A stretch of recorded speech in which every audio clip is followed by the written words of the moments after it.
있습니다. 시작. 여호와께서 여호수아에게 말씀하여 이르시되 이스라엘 자손에게 말하여 이르기를 내가 모세를 통하여 너희에게 말한 두 피성들을 너희를 위하여 정하여 부지 중에 실수로 사람을 죽인 자를 그리로 도망하게 하라. 이는 너희를 위해 피의 보복자를 피할 곳이니라. 아멘. 오늘 우리 성도님들을 위해 예비하신 하나님의 은혜가 임하시기를 예수님의 이름으로 축복합니다. 오늘 제목은 나의 피난처 여호와 하나님이란 제목으로 말씀 전하겠습니다. 자, 여러분 한 가지 한번 생각해 볼 질문을 드렸으면 합니다.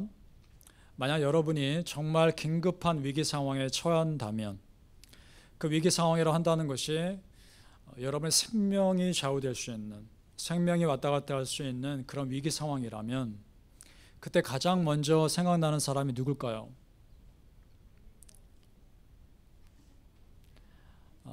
가족일 수도 있고, 그렇죠, 하나님 생각나고 가족일 수도 있고, 그때 생각나는 사람이 가장 가까운 사람이겠죠. 그러나 한번 생각해 보세요. 그 상황 가운데, 내 생명이 좌우되는 상황 가운데 그 생명을 살릴 수 있는 사람은 이 세상에 아무도 없습니다. 생명을 살릴 수 있는 분은 여호와 하나님 한 분뿐인 줄로 믿습니다. 이것은 우리의 영혼도 연결되어 있습니다. 내 영혼이 죽고 사는 문제에 있어서 나의 영혼을 살릴 수 있는 분은 하나님 한 분밖에 없는 줄로 믿습니다. 진정 위기의 순간에 여호와 하나님이 우리의 입술에서 먼저 떠오르시기를 축복합니다. 크리스찬이 긴급한 위기에 맞닥뜨렸을 때는 우리 입에서 바로 털어 나올 수 있는 분은 하나님이셔야 합니다. 평소에 아무 문제 없고 사람들과의 관계가 문제 없을 때는 다 좋죠. 그런데 위기를 만나고 문제를 만나며 사람들과의 관계가 얽히고 설켜 도저히 내 힘으로 감당할 수 없을 때, 그때 나의 본 모습이 드러납니다. 그때 내 믿음의 본 모습이 드러나게 되어 있습니다. 어떻게 보면 지금 우리는 포장 가운데 살고 있는지도 모르겠습니다. 아무 문제 없는 척, 아무런 어려움이 없는 척 살아가는지도 모르겠습니다. 이걸 내 힘으로 감당할 능력이 안 되기 때문에 그렇게 내 스스로 착각하며 사는 것이 편한지도 모르겠습니다. 제가 LA에 갈 일이 있었습니다. LA에는 지진이 많이 일어나죠. 크고 작은 지진 때문에 조그만 지진은 그렇게 무뎌져 있는, 별로 신경 안 쓰는 경우들을 봅니다. 어떤 집에 방문할 길이 있어서 가봤는데요. 문 옆에 한 좀 떨어져 있을까요? 금이 이렇게 쭉 가 있는 겁니다. 금이 갈 정도의 지진이 있었던 거죠. 물어봤더니 최근에 어떤 큰 지진이 있어서 금이 간 겁니다. 괜찮으세요? 괜찮지는 않죠. 물어봤더니 그럼 어떻게 하십니까? 어떻게 합니까? 살아야죠. 지진이 있지만 아무 문제 아닌 척, 앞으로 큰일이 일어나지 않을 거야 라고 생각하는 척 하며 사는 것이 속 편한 겁니다. 안 그러면 다른 방법이 없으니까.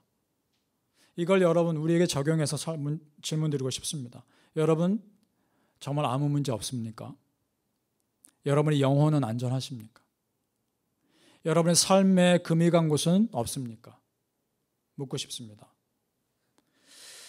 우리가 이 질문에 모른 척하고 싶은 마음이 있다면 아마 그 문제는 내 능력을 벗어나 버렸는지도 모릅니다. 이미. 그렇다면 어떻게 하면 좋을까요? 다른 방법 없습니다. 여호와 하나님께 피하십시오. 하나님께 도망가시기 바랍니다. 여호와 하나님만이 가장 안전한 곳인 줄로 믿기 때문입니다. 지금 이 말은요, 내 삶을 다 버려두고 기도원 들어가라는 말이 아닙니다. 내 삶이 뭔가 문제가 생긴다 생각되었을 때, 내 삶에 뭔가 금이 가 있는 것 같다는 느낌이 들 때, 그때는 하나님께 나아가 무릎 꿇고 기도하십시오. 그리고 하나님께 내 모든 문제를 다 토해내십시오. 그것이 여호와 하나님께 피하는 것인 줄 믿습니다. 기도 시간을 늘리셔야 합니다. 하나님 앞에 우리가 맡길 수 있는 기도 시간을 마음껏 늘려야 합니다. 이런 경험 해보셨습니까? 도무지 다른 사람에게 얘기할 수 없는 나만의 문제가 있어서 누구에게 하소연할 수도 없는데 하나님께 나아가 기도의 자리에 앉았을 때 밀려오는 평안함 경험해 보셨습니까? 그저 하나님께 기도하는 것만으로도 내 마음의 위로가 되었던 그런 시간들 있지 않으십니까? 우리 마태복음 11장 28절을 함께 읽어보겠습니다. 같이 읽어볼까요? 시작. 수고하고 무거운 짐진 자들아 다 내게로 오라 내가 너희를 쉬게 하리라. 그렇습니다. 쉼이 필요합니다. 여러분 한 주간 삶을 살면 얼마나 바쁩니까? 눈 감다 뜨면 일주일이 훅 지나가지 않으시나요? 쉼이 필요합니다. 성경의 중요한 주제 중에 하나는 우리 아버지 하나님 품 안에서 쉬는 것입니다. 주님 안에서만이 진정한 쉼이 있는 줄로 믿습니다. 바라기는 오늘 말씀 우리 함께 나누면서 문제를 만났거나 막다른 길에 다다랐을 때 여호와 하나님이 피할 곳임을 믿으시고 진정한 나의 쉼이 하나님으로부터 나오는 것임을 믿으시기를 예수님 이름으로 축복합니다. 오늘 여호수아에게 하나님이 도피성 말씀하셨는데요. 사실 이거는요. 모세에게 이미 말씀하셨던 겁니다. 광야에 있을 때 모세에게 아주 오래전에 말씀하셨습니다. 도피성이 어떤 곳입니까? 어떤 사람이 실수 중에 누구를 죽일 수 있습니다. 그러면 그 피해자의 가족이 그 사람을 또한 죽이기 위해 쫓아오겠죠. 이 또한 얼마나 억울한 죽음입니까? 그 사람이 재판받을 수 있을 충분한 시간을 확보하기 위해서라도 피해야 할 성을 만들라는 겁니다. 또 다른 억울한 죽음을 막기 위한 하나님의 은혜죠. 우리 여호수아 20장 2절과 3절을 봅니다. 내가 모세를 통하여 너에게 말한 도피성을 너희를 위해 정하여 부재 중에 실수로 사람을 죽인 자를 그리로 도망하게 하라. 이는 너희를 위해 피해 보복자를 피할 곳이니라 말씀하십니다. 자, 여러분 모세에게 이미 말씀하셨다고 되어 있습니다. 광야에서 성을 만들 수 없기 때문에 가나안 땅에 들어가면 정착할 도피성을 만들라는 것 아닙니까? 여기에 비밀이 있습니다. 어떤 비밀이냐? 그렇다면 하나님은요, 이스라엘 백성들이 광야에서 가나안 땅에 들어가서 성공적으로 정착할 것을 이미 당연하게 여기고 계신다는 사실입니다. 그렇지 않습니까? 이게 무슨 말일까요? 하나님은요, 하나님의 우리를 향한 계획은 광야에만 머물고 있지 않다는 사실입니다. 이런 것이죠. 나는 비록 광야에서 허덕여도 하나님은 광야 이후의 나의 삶을 이미 계획하고 계신다는 사실입니다. 믿으십니까? 나는 비록 내 갈 길을 몰라 헤맬 수 있지만 하나님은 나의 갈 길이 이미 앞서 가셨다는 사실입니다. 믿으십니까? 그리고요, 그곳에서 내가 감당하기 어려운 일을 만날까 봐, 그리고 내가 억울한 일을 당할까 봐 피할 길을 미리 만들어 주시는 아버지 하나님. 그러니까 도피성은 나의 피할 곳을 미리 준비하시는 아버지 하나님의 은혜인 줄로 믿습니다. 여러분 기대하십시오. 하나님이 새로운 길을 위해서, 새로운 은혜를 주시기 위해서 지금도 일하고 계심을 기대하시길 소망합니다. 우리 하나님은 그런 분입니다.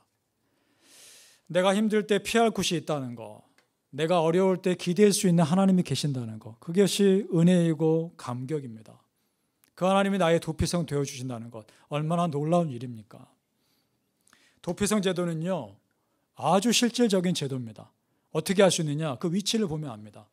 우리 여호수아 20장 7절에서 8절을 봅니다. 보면 지명이 6군데 등장합니다.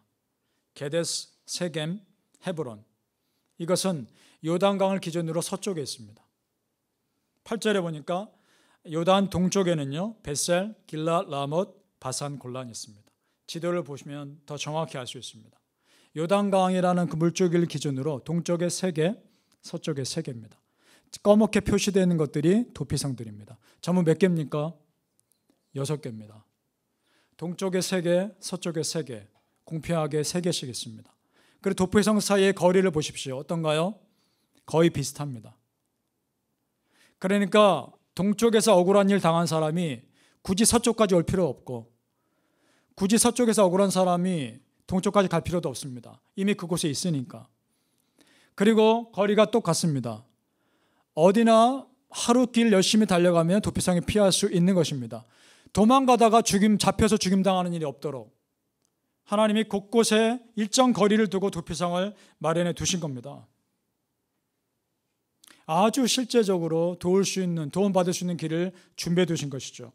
자, 그러면요, 도피성으로 도망가는 사람의 입장에서 한번 생각해 봤으면 좋겠습니다. 자, 내가 정말 실수로 누군가를 죽인 겁니다. 그것도 기가 막힌데, 그 죽임당한 사람의 가족들이 나를 죽이려고 쫓아옵니다. 어떻게 해야 될까요? 그때 생각나는 것은 도피성입니다. 도망가야죠. 죽을 힘을 다해 달려갑니다. 그래서 한 성의 도피성에 도착했습니다. 그 밑에서 자초지종을 얘기해야 됩니다. 그럼 성에 있는 사람이 듣고, 리더가 듣고 문을 열어주게 되어 있습니다. 만약에요, 그 사람의 말을 믿지 못하고 안 열어주면요, 꼼짝없이 잡혀 죽는 겁니다. 그래도 할 말 없는 것이죠. 그 사람의 입장에서는 그 문이 열리기를 얼마나 간절히 기다렸을까요? 자기 말을 믿어주고 그 문이 열렸을 때 얼마나 감사했을까요? 도피성은 이스라엘 백성들에게 그런 곳입니다. 자, 그러면 이것이 우리에게도 마찬가지라는 겁니다. 만약에 우리 여호와 하나님께 우리가 피할 수 없다면 우리의 삶이 얼마나 불안하겠습니까? 하나님이 내 기도를 안 들어주신다면, 내가 너무 간절히 기도했는데도 내 기도 안 들어주신다면 얼마나 삶이 막막하고 답답할까요? 여러분, 내가 여호와 하나님께 피할 수 있다는 것 자체가 감사인 줄로 믿습니다. 그리고 하나님이 내 기도 받아주시고 도피성의 문을 활짝 열어줄 수 있는 분이라는 것이 은혜인 줄로 믿습니다. 우리 하나님은 그 문을 열어주실 겁니다. 제가 몸이 아프신 분들 신방하면 최대한 간절히 기도해 드립니다. 그러면 감사해 하세요. 근데 그것이 저에게 감사하는 것이라기보다는 그 순간 그분에게 하나님께서 피난처 되심을 믿기 때문에 감사하는 것이라 믿습니다. 바라기는 나를 위해 피할 길 내시는 여호와 하나님, 그리고 나를 받아주시는 여호와 하나님, 그분만을 온전히 신뢰할 수 있기를 예수님 이름으로 축복합니다. 도피성 제도는요, 우리에게 또 다른 영적인 의미를 줍니다. 그것은 뭐냐?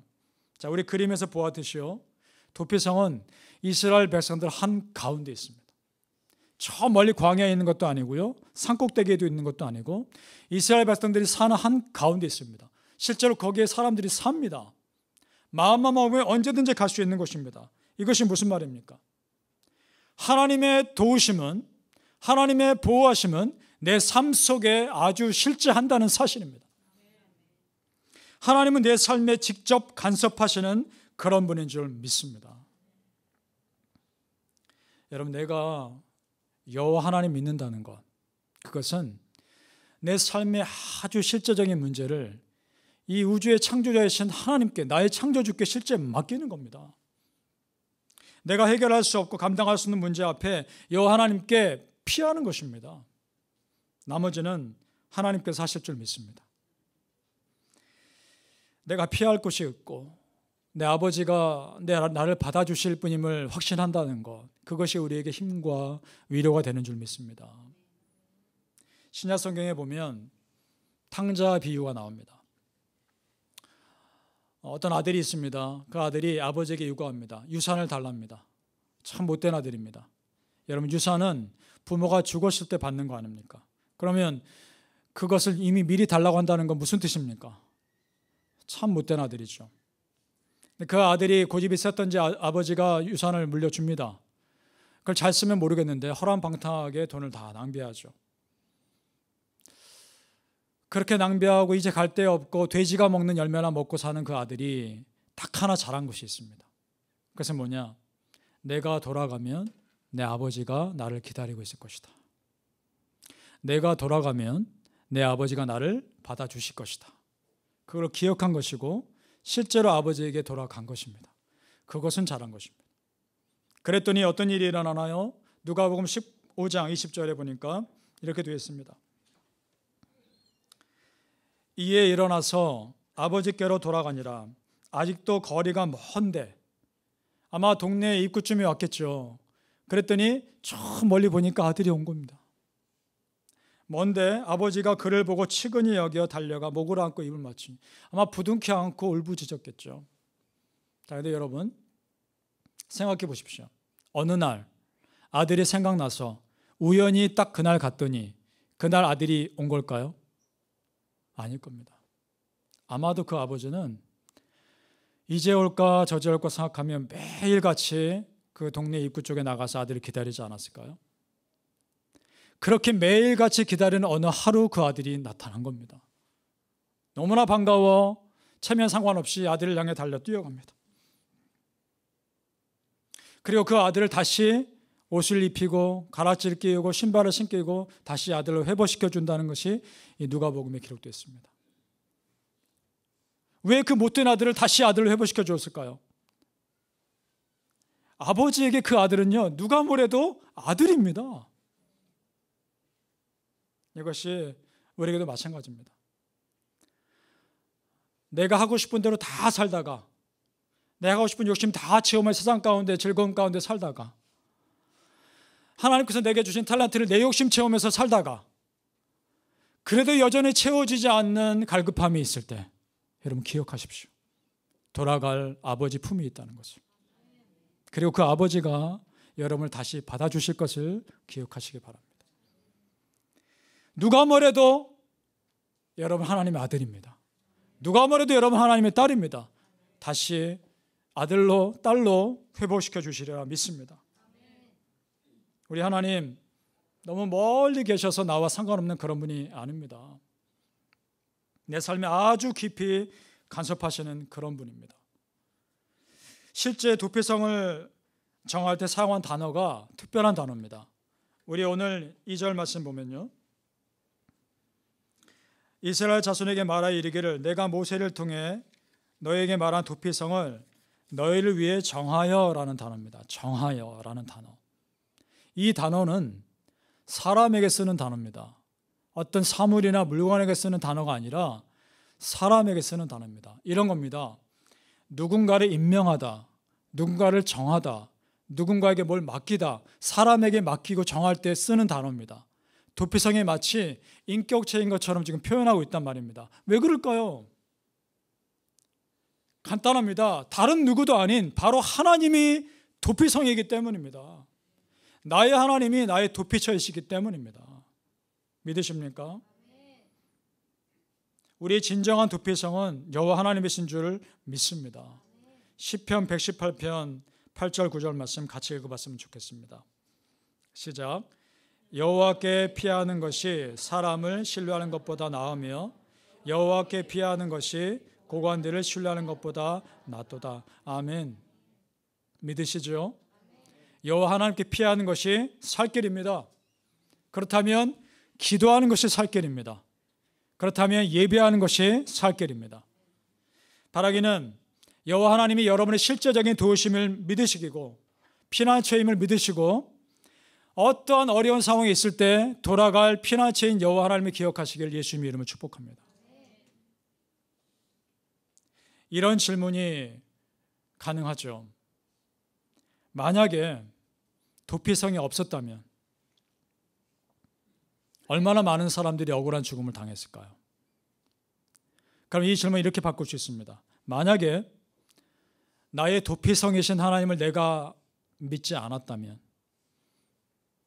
지금쯤 나의 삶은 어떤 삶을 살고 있을까요? 늘 불안하며 쫓기며 아무리 열심히 바쁘게 살아도 여전히 채워지지 않는 그 무엇인가가 있지 않았겠습니까? 그러나 여전히 내가 하나님을 지금 믿기에 지금 나에게 주어진 삶에 감사하는 줄로 믿습니다. 채워도 끝이 없는 내 욕심에서 도망치십시오. 얼마를 누려야, 무엇을 더 가져야 만족할 수 있겠습니까? 여러분의 힘으로 감당할 수 없는 상황에서 하나님께 도망치십시오. 하나님이 그 상황을 해결해 주시리라 믿습니다. 어차피 내 힘으로 할 수 없는 거라면 기도의 자리에 나와 하나님께 다 맡기는 것입니다. 기도하면, 내가 조금 열심히 기도하면 언제든지 손 잡을 곳에 있는 하나님, 언제든지 내 기도 들으시는 그 하나님, 내 삶 속에서 느껴지는 그 하나님 붙잡으십시오. 하나님의 은혜에 배부르고자 갈망하시기를 소망합니다. 나의 도피처여, 나의 피할 산성이시여, 나의 바위이신 여호와 하나님을 신뢰하십니까? 우리 시편 18편 1절에서 3절 말씀이 우리의 고백이 되었으면 좋겠습니다. 18편 1절에서 2절 말씀 함께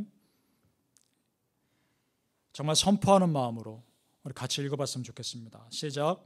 나의 힘이신 여호와여, 내가 주를 사랑하나이다.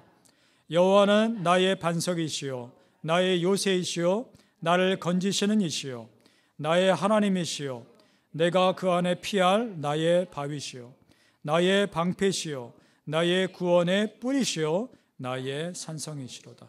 아멘. 아멘.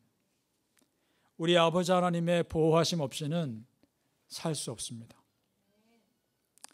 우리 주 예수 그리스도의 구원하는 은혜 없이는 우리는 살 수 없습니다. 성령 하나님의 만져주심 없이는 나는 어떤 위로도 받을 수 없습니다. 바라기는 여러분, 이 믿음의 고백이 우리의 고백이 되길 소망합니다. 여호와는 나의 힘이십니다. 여호와는 나의 피할 바위십니다. 여호와는 나의 산성이십니다. 이 고백이 우리의 입술에서 떠나지 않기를 예수님 이름으로 축복합니다. 나의 힘이 되신 여호와여, 내가 주님을 사랑합니다. 내가 주님을 사랑합니다. 주는 나의 완성이시며 나의 요새시라. 주는 나를 건지십니다.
말씀 생각하며 기도했으면 좋겠습니다. 그렇습니다, 여러분. 나의 하나님입니다.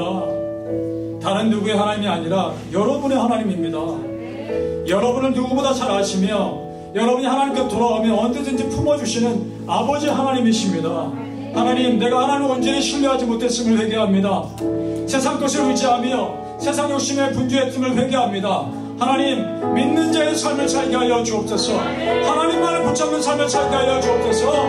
우리 주여 세 번 찾고 기도하겠습니다. 주여, 주여, 주여.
도와주실 수밖에 없는 내 능력 밖에 고민과 어려움이 있을 때 여러분 가슴에 손을 얹고 하나님 어찌해야 합니까?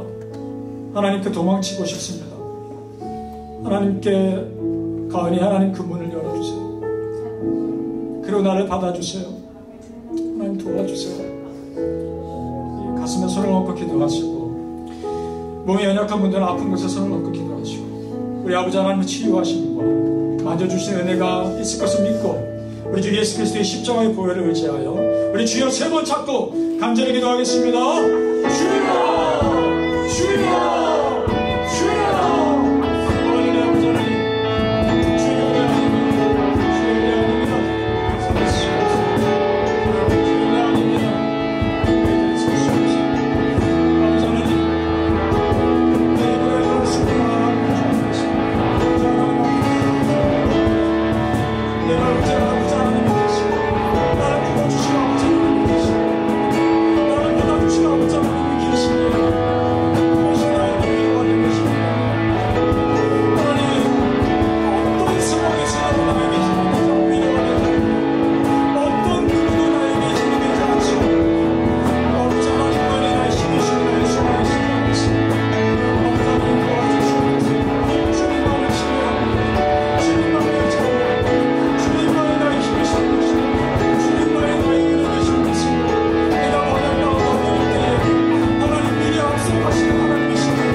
내가 갈 길을 몰라 헤매임에 있을 때에 내 갈 길이 이미 앞서가시는 분인 줄로 믿습니다.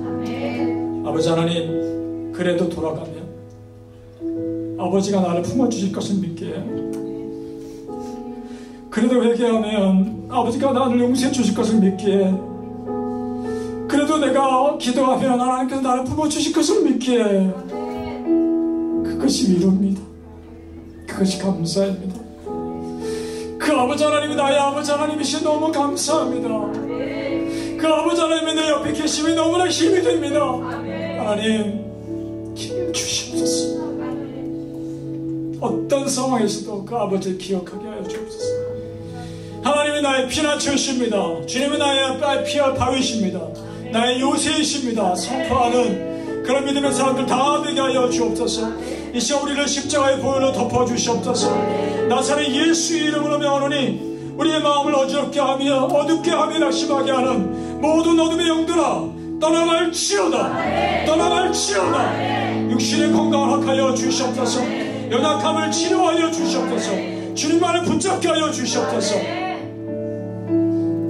이제는 우리 주 예수 그리스도의 은혜와 하나님의 사랑하심과 성령 하나님의 충만하신 은혜가 여호와 하나님을 나의 피난처로 믿고 고백하는 모든 믿음의 백성들 머리 위에, 그 삶 위에, 그 가정과 자녀 위에 이제부터 영원토록 함께 있을지어다. 아멘.